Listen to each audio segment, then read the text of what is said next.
d'où l'essence même de la réforme de la commande publique, de la récente réforme. Alors,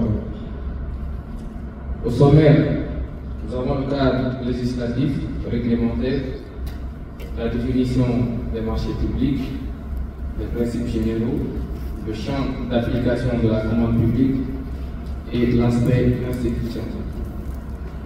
Donc, nous avons devant nous ici l'ensemble des arsenals juridiques, réglementaires qui régissent les marchés publics et les partenariats publics-privés de notre pays.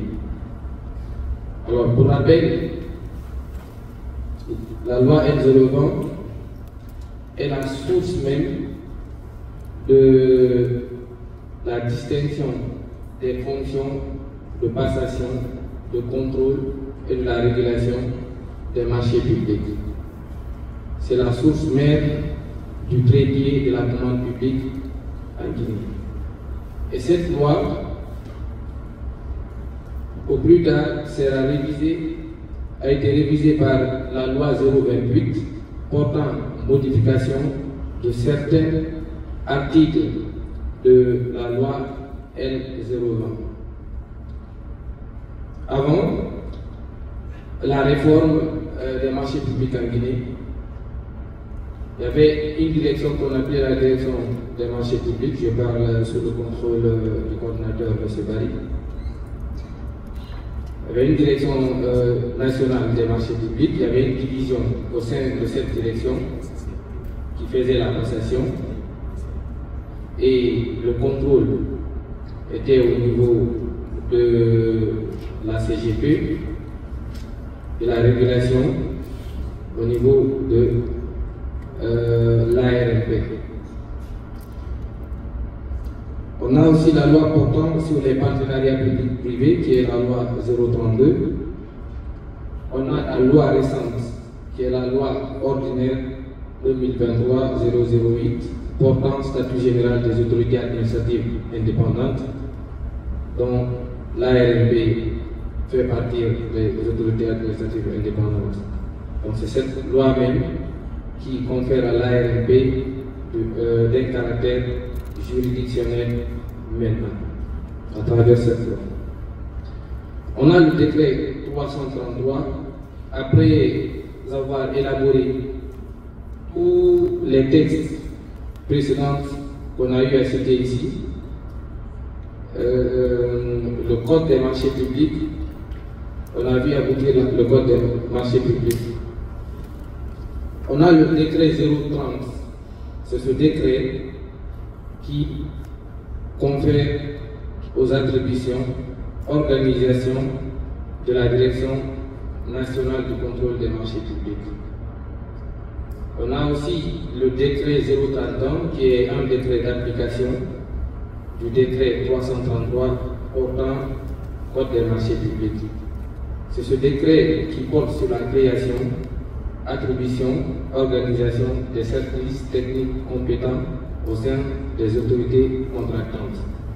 Entendu par services techniques compétents au sein des autorités contractantes, ce sont la cellule de passation et la personne responsable des marchés publics. Dans l'arrêté 2020-1118 du 10 avril aussi 2020, qui porte sur l'attribution, organisation et fonctionnement juste de la cellule de passation des marchés. La différence entre le décret 031 et le décret 1118, c'est que le décret 031 parle de l'ensemble des services techniques compétents, qui est la commission de passation et la cellule de passation. Tandis que l'arrêté 1118 parle seulement de la cellule de passation, de sa composition et son fonctionnement. On a le décret 154. C'est ce décret qui confère l'attribution, l'organisation, le fonctionnement de l'ARMP. Un autre décret qui s'appelle le décret 155 portant disposition générale régissant les seuils de passation, de contrôle et d'approbation des marchés publics. Il y a l'arrêté 2302 portant en fixation des seuils de passation, de contrôle des marchés publics applicables à l'État aux services déconcentrés.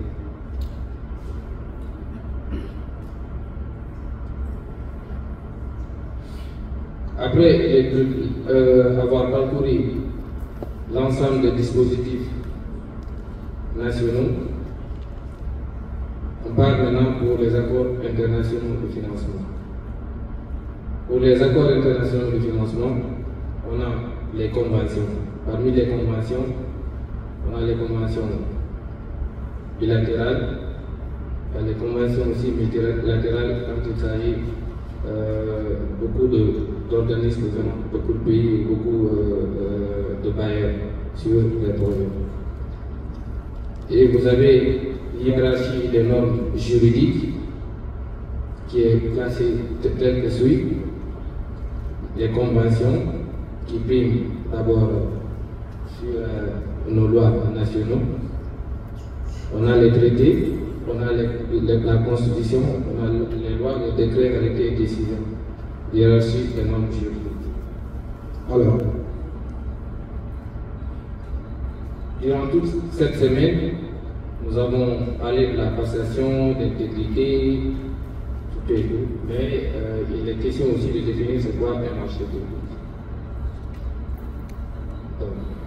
Par définition, conformément à la loi L01 régissant la passation, le contrôle et la régulation des marchés publics, les marchés publics est un contrat écrit, conclu à titre onéreux, par lequel un entrepreneur ou une personne morale de droit privé ou public, ça peut y arriver, s'engage envers une autorité contractante dans le but d'effectuer des travaux de fourniture et ou des prestations de services ou de services autres que consultants. Mais tout ça moyennant un prix. Donc c'est ça la définition classique de la commande publique. Les principes généraux des marchés publics.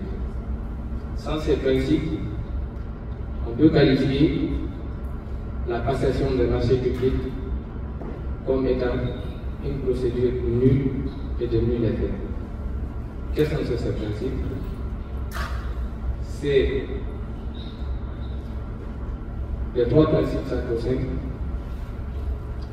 la liberté d'accès à la commande publique, l'égalité du traitement des candidats, la transparence des procédures. L'ensemble de tous ces éléments nous ramène à une efficacité du système et à la bonne utilisation des travaux publics. Qui parle de la liberté d'accès à la commande publique fait allusion à la possibilité pour toute personne remplissant les conditions de se porter candidate à un marché public. Et toute personne qui est éligible peut candidater pour un marché public. Mais les entreprises ou les entités qui sont frappées par les dispositions de l'article 64 du Code des marchés publics, sauf ces entités-là qui ne puissent pas soumissionner à des marchés publics. On a parlé de l'interdiction des dispositions discriminatoires qui écartent certaines catégories des candidats. Cela aussi fait allusion à quoi? On peut prendre exemple sur, disons, quand on élabore un dossier d'appel d'offres, disons, de fourniture, on essaye de donner le nom d'une marque. Quand on donne le nom d'une marque, déjà on a procédé à une discrimination. Les autres ne peuvent pas postuler ou soumissionner pour ces 10 marchés. Donc c'est formellement interdit par les dispositions qui régissent la commande publique en Guinée. Égalité du traitement des candidats. Cette phrase tire sa source même au niveau de l'article 4, si je ne me trompe pas, de la Constitution guinéenne, qui dit qu'il faut que tous les Guinéens soient égaux et libres. Donc, si l'on parle de cet esprit, donc toute entité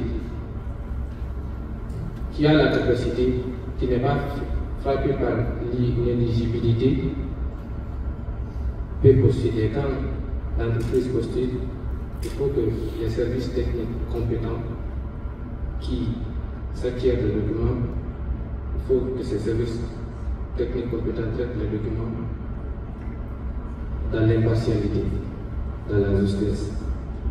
Et les services techniques compétents doivent fournir les informations à tous les candidats y afférents à un marché public sans cacher d'informations aux uns et donner toutes les autres informations aux autres entreprises. Ça aussi c'est interdit par la réglementation. La transparence des procédures. Qui parle de transparence parle de large diffusion, la publication à l'avance même des besoins nécessaires pour garantir l'accès au plus grand nombre de candidatés à la commande publique. Et ce point aussi est éclairci un peu plus tard dans les dispositions de l'article 54 du Code des marchés publics qui parle de la publicité large. La possibilité de prendre connaissance des règles effectives appliquées à travers des textes clairs, y compris l'usage des documents types. Actuellement, sur le site de l'ARMP, pour les procédures nationales, tous les documents types se trouvent sur le site de l'ARMP, que ce soit documents types sur le dossier d'appel d'offres, sur les demandes de proposition, ainsi de suite.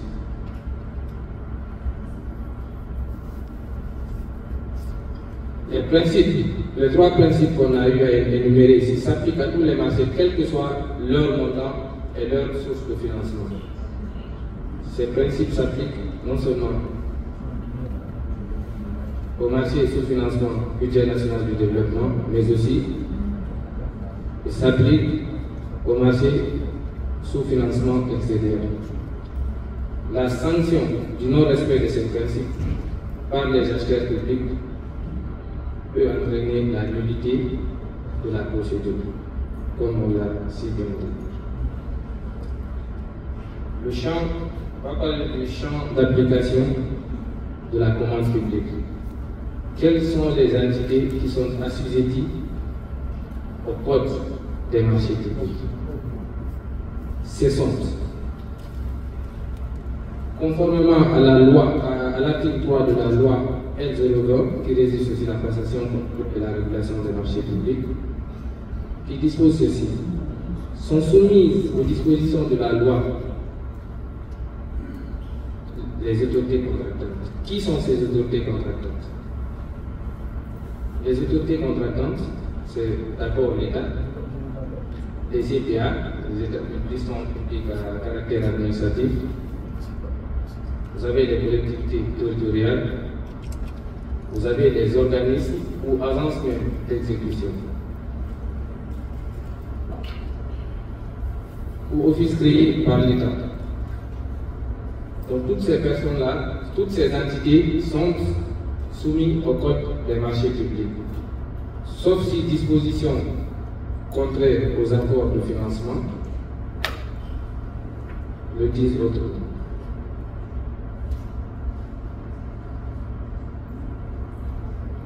Les dispositions de l'article 2 du Code des marchés publics s'appliquent aussi aux marchés passés dans le cadre d'un achat groupé ou collectif, ou bien groupement de commandes ou coordination de commandes.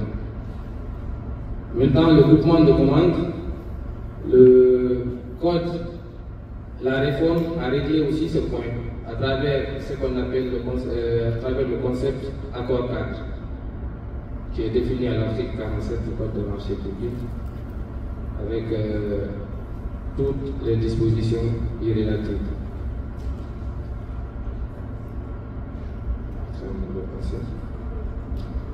Voilà, l'aspect institutionnel de la commande publique en Guinée. Donc, l'essence de la réforme récente en Guinée se repose sur cet aspect institutionnel. Puisque avant, la Direction nationale des marchés publics presque jouait deux rôles.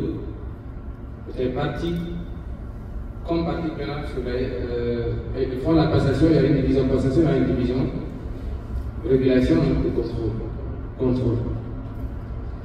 Donc, après des moult réflexions, pour se conformer aux normes et aux standards internationaux, la Guinée, à travers les anciens et sur l'appui de la Banque mondiale et la BAD, a procédé à ce qu'on appelle la réforme des marchés publics. Ils ont ramené la passation entière au niveau des autorités contractantes. Autrefois, si le contrôle s'effectuait au niveau de l'ACGP, ils ont sorti l'AGCP du circuit. Et la Direction nationale des marchés publics a été érigée en Direction nationale de contrôle des marchés publics. Et l'ARMP est chargée de la régulation du système des marchés publics. Donc il y a le trépied, il y a la passation, il y a le contrôle, il y a la régulation. Ça c'est juste pour ne pas que les uns fassent le travail des autres. Le principe de ce trépied de la commande publique, c'est juste la séparation entre les fonctions de passation, du contrôle et de la régulation des marchés publics. On va voir les principaux acteurs de ce trépied. Tant on l'a dit, c'est les autorités contractantes. Qui sont les autorités contractantes? C'est l'État, les établissements publics, les agences d'exécution, les offices créés par l'État. On a la Direction générale du contrôle qui est chargée du contrôle a priori et a posteriori des marchés publics. Et l'autorité de régulation des marchés publics. Quelles sont les missions des autorités contractantes en matière de passation des marchés? On a essayé de faire un récap de process de passation au niveau des autorités contractantes.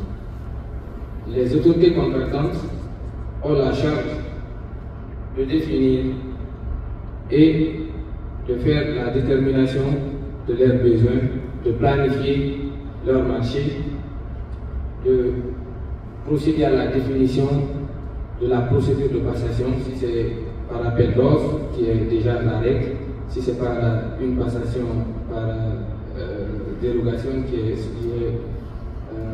le gré à gré, et ainsi de suite. Donc les autorités contractantes, à travers la PRMP, qui est appuyée par la cellule de passation des marchés, ils procèdent à la définition et évaluation des besoins, la planification, la définition de la procédure, la publication des avis, la réception des offres, l'ouverture des prix, évaluation des offres, attribution du marché, jusqu'aux signatures et l'approbation du contrat et le suivi de la mise en exécution budgétaire du budget qui leur sont alloués.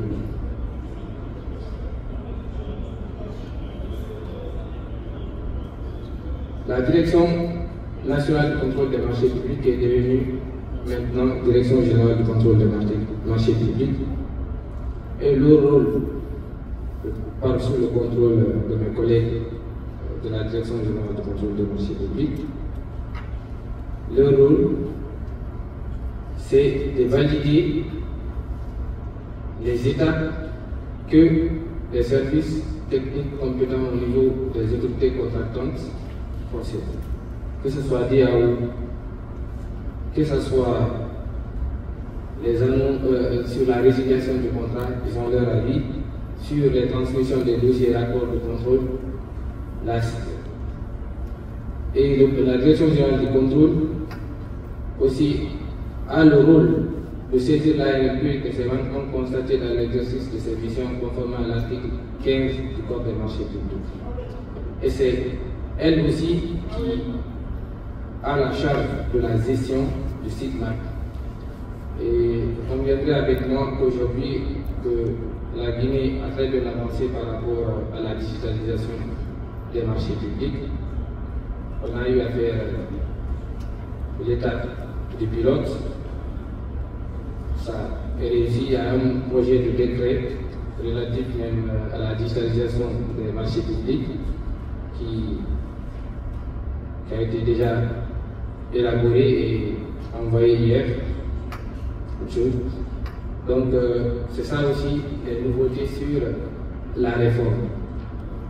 La direction générale maintenant des marchés publics a aussi pour mission la réalisation des statistiques en matière de marchés publics et des partenariats publics-privés pour rendre compte à son autorité hiérarchique qui est le ministère en charge des finances. Mais les statistiques sont partagées. La direction générale du contrôle des marchés publics a obligation aussi de partager les statistiques à l'ARMP, conformément à la réglementation. Alors, on a l'ARMP qui est, disons, le chapeau de ce trépied.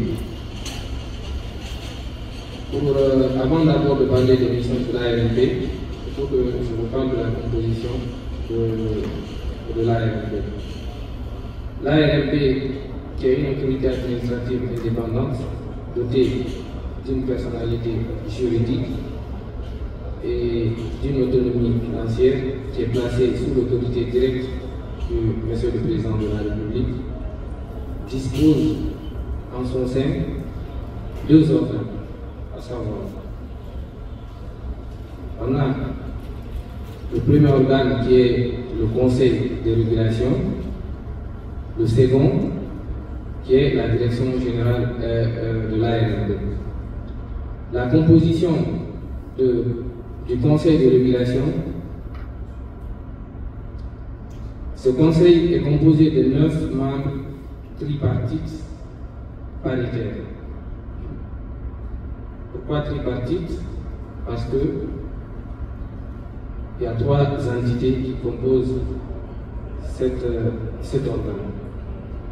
On a les 3 représentants de l'administration qui sont composés aussi comme suit.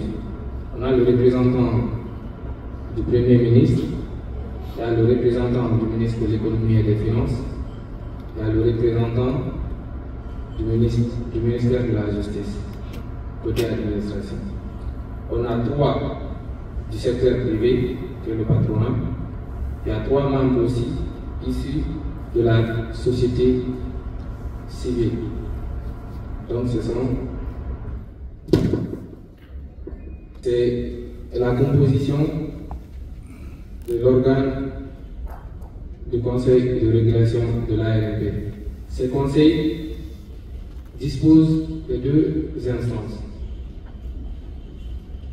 Ils ont ce qu'on appelle le conseil, le comité, l'instance du comité de règlement des différends et des sanctions. C'est ce comité aussi qui est chargé de statuer sur tout ce qui est manquement relatif à la violation des dispositions de la réglementation en vigueur. C'est ce comité aussi qui est chargé de recevoir des recours, que ce soit des recours venant des entreprises ou même entre administration publique et administration publique. Ce cas aussi, on les voit trop souvent. Donc c'est ce comité qui statue sur ces cas quand il y a recours.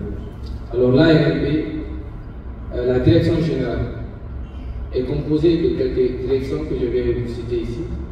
Il y a une direction de la formation et des appuis techniques.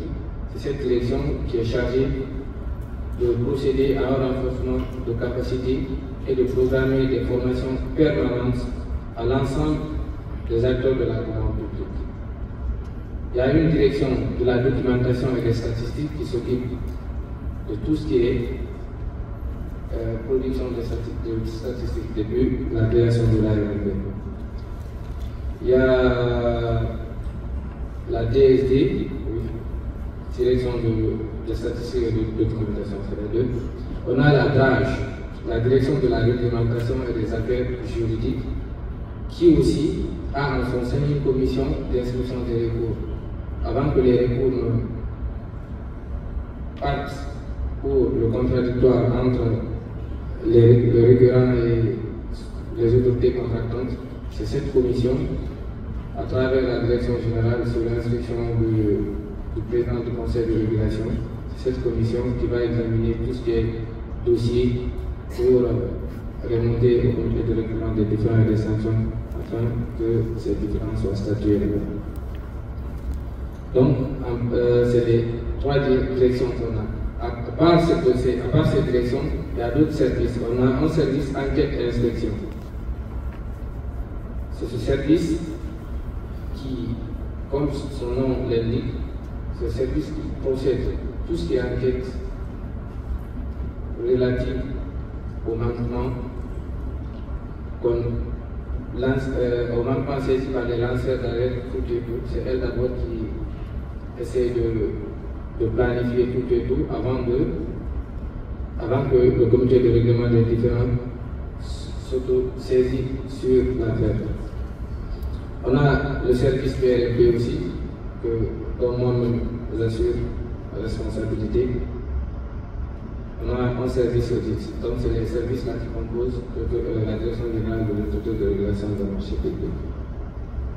Donc, elle a pour mission principale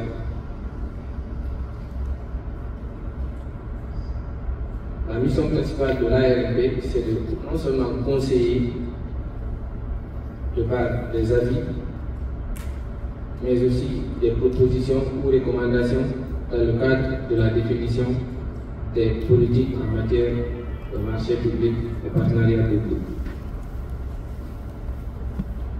Elle élabore aussi,